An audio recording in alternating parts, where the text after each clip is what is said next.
It's the success of the court that matters. And the success of the court at the Supreme Court level is getting those decisions right and getting good decisions that litigants and trial judges can use as they deal going forward. Now, one of my concerns as well is Justice Alexander is the only justice on the Supreme Court now who's ever been a Superior Court judge.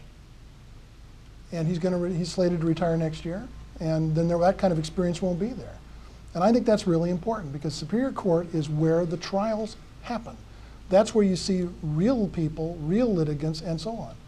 And half the jurisprudence of the Washington Supreme Court is criminal cases. And I'm the only one here that's been a Superior Court judge.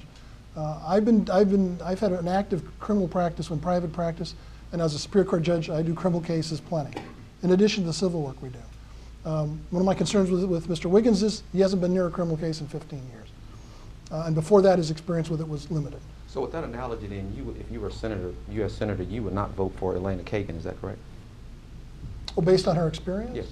I mean, the way that you're explaining now that she doesn't have the bench experience, and she's getting ready to be nominated for a Supreme Court justice position. Well, I am concerned with an approach to legal problems that is purely abstract, which doesn't deal with what real human beings have to deal with real practical problems, not just of the people involved, but also of having to carry out those things in the courtroom. Some of the decisions seem to be fairly impractical, and that can be disconcerting. Can you give us an example? Well, aren't we drifting a little bit here, folks? Yeah, You asked one question, and it's Sorry, the justice hasn't had a chance to hear it. Answer Jack's question. I'll step in.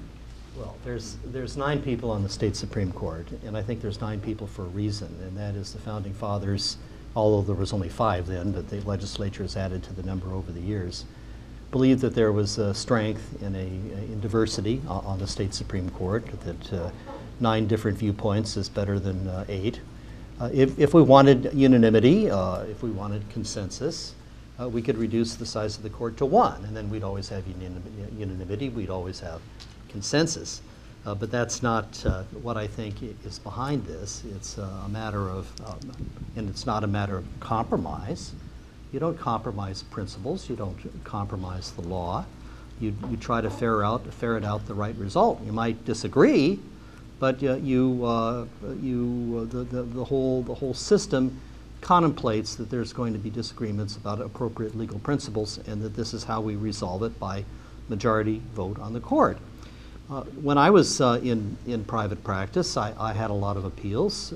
Some of them I won, some of them I lost, but if there was a dissenting opinion, I always knew that the court considered both sides of the issue. They had to, they were forced to by the colleague on the bench who was stating a different point of view. And I can tell you, as a matter of experience, it strengthens all of the opinions on the court because they have to deal somehow with the objections.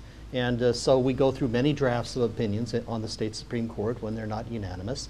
And I think that gives the lawyers cause to believe that we've given our full consideration. Remember taking a hike with justice from the Oregon Supreme Court.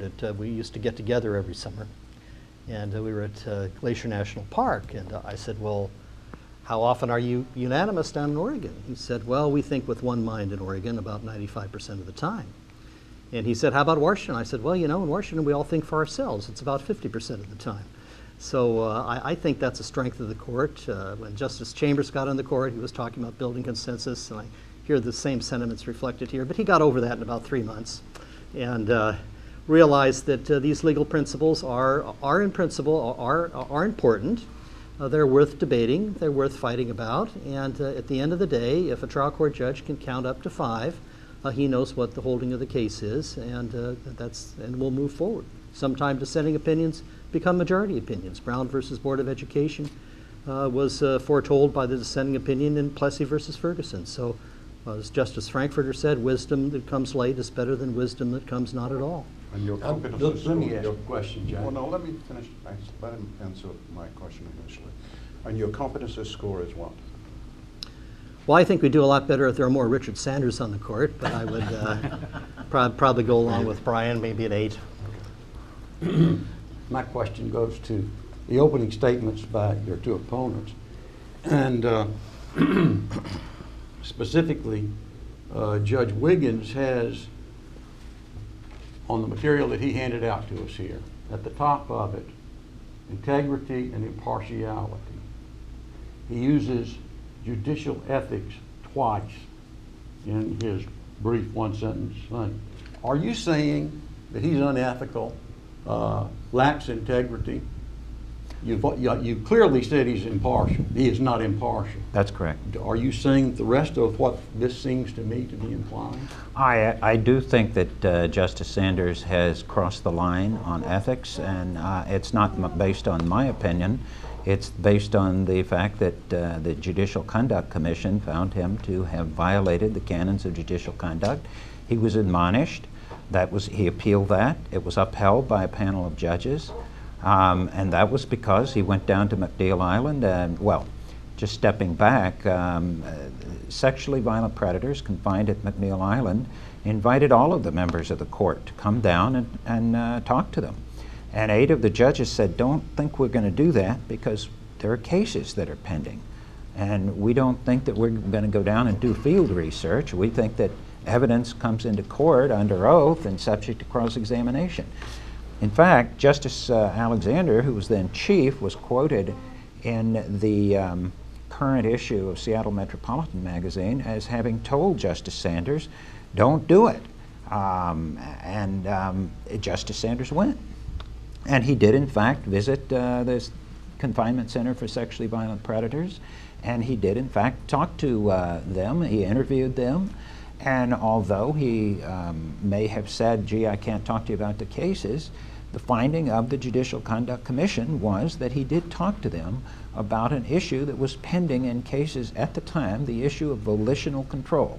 And so that's why he was admonished, and he was found to have violated the canon, failing to uphold the integrity of the judiciary, and creating an appearance of or failing to preserve the appearance of impartiality.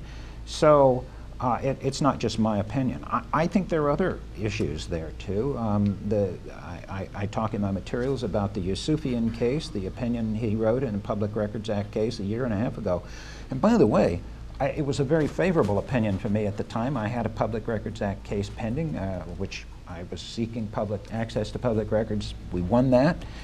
But as it turned out, the opinion that Justice Sanders wrote, his own lawyer cited to the Court of Appeals in support of Justice Sanders' own personal lawsuit pending in the Court of Appeals. And when that came out, King County moved for to recall the mandate and set the decision aside, and the Supreme Court was embarrassed and had to do that, and had to redecide the case without him.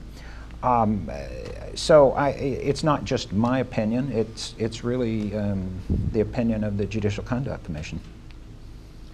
Well, from the very beginning of this campaign, Mr. Wiggins has conducted what I would call personal character assassination. It's no longer possible to have an honest disagreement about how a case would turn out. He really doesn't want to talk about the reasoning of cases. He goes back to statistics, and he talks about claiming that I'm unethical. Well, let's examine some of the things he just said. If you read that Seattle Met article, Justice Alexander does say that he was worried about me taking the tour, not because it was unethical to take the tour, but because I have enemies, people that are out to get me. And if you read the Seattle Met article, you'll see the emails that were exchanged amongst people that did not directly contact me, and the pressure that was put on other justices not to go on that tour. The Judicial Conduct Commission, the gravamen of the charges against me before the Judicial Conduct Commission was that I had improper ex-parte contact with litigants. That was what the whole trial was about, but at the end of the 5 days, whatever it was, all 11 members of the Commission on Judicial Conduct agreed that I had no improper ex-parte contact with anybody. I had advised everybody that I talked to not to talk about anything about their case, their personal legal circumstances, and none of them did. So, Justice Sanders, why did you go? Why did I go? Yeah. You know, judges are encouraged to take institutional visits. We have continuing... For what purpose? For what purpose? To learn about the institutions that we send people to. We get continuing judicial education credits for this. I got a credit for going on this tour. I don't know, maybe some judges never go on prison tours. Other judges go on them all the time. The Bar Association conducts these tours sometimes.